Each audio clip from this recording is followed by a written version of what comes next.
Democrats in Colorado's congressional delegation are sounding an alarm. They say a backlog at the federal agency that oversees immigration services is creating widespread havoc. Thousands of DACA recipients, or Dreamers, have been unable to renew work permits. And as delays drag on, Colorado's economy is also taking a hit. Your political reporter Sean Boyd joins us live on set tonight. And Sean, we're talking about undocumented immigrants that are brought here as kids. Right. 14 years ago, President Obama enacted this program that changed their lives. DACA, or Deferred Action for Childhood Arrivals, provides temporary legal status and work permits for about 800,000 Dreamers who meet strict criteria, including no criminal record. Every 2 years, they have to renew their eligibility. And those renewals are now taking so long, many are losing their permits and protection. And it's having a collateral impact on many Colorado communities. Who we're talking about are Coloradans. Congressman Joe Neguse says there are more than 12,000 Dreamers in Colorado, individuals who came here as children and know no other country but the United States.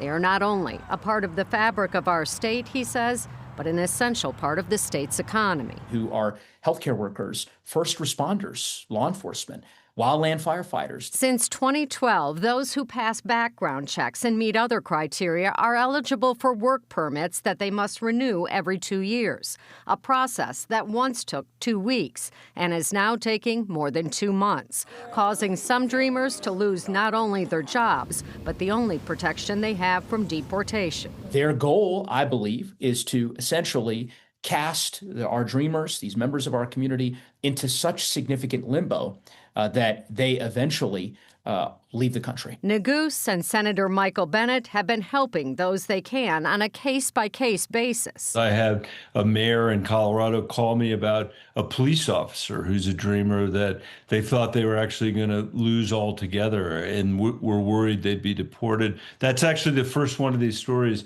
in the last year that I heard about. As the backlog has grown, calls for help have increased, prompting Bennet and Neguse to fire off a letter to Homeland Security signed by other Democrats in the delegation. Imploring them to, lack of a better way to phrase it, get it together. Fix this mess. A mess that they say is having a ripple effect across the state that will only get worse. All they're looking to do is have the chance to work and do so lawfully. Bennet and Neguse say the letter is just a first step to get a handle on the scope of the backlog, what's driving the delays, and whether Dreamers caught up in those delays are at risk of deportation. Both admit fixing this will likely take congressional action, and they are committed to that. They recognize, lives really are hanging in the balance here. Yeah, we will see what happens. Sean, thank you.